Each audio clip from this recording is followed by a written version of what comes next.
Oh, it was so hard-hitting.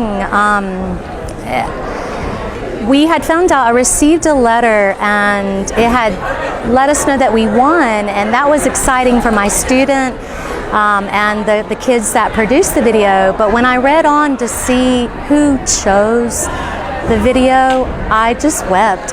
Nicole Hockley, a Sandy Hook parent, and her surviving son. Her youngest son was murdered at Sandy Hook, and that they chose our video really just made me feel like we're in the right place in our hearts to create that video and to speak up and say something and not be silent anymore about school violence. I'm the middle child, and she tells me if I lost one of you, and if especially it was you, it'd be a lot harder, because being the middle child, you're a younger brother and you're the older brother, so you got to take care of one and you got to be the little brother to another. And it just made it even more big, like, wow, we actually did it. And it just, knowing that she watched our video and thought it was the best out of all of them, it really gave me a big impact on my heart. What an honor it is to come to your school today and recognize the wonderful work of all the youth and all of you in creating more inclusive schools.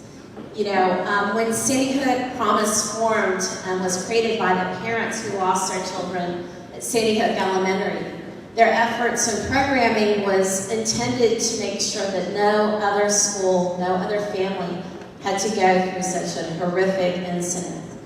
And at St. Stephen's, you guys are embracing that. You've embraced the programs. We had thousands of schools across the country participate in Start With Hello Week in the fall. And the fact that your school was chosen as one of the winners is to be, commended. But Say Something actually is now telling students what steps to take to actually report, to stand up, to say something, and to find out who are the trusted adults at your school that you can go to when you see something on social media or you hear something in the school or your friend has said something. And a lot of teenagers, have this whole, oh, I'd be snitching, I don't want to be a snitch.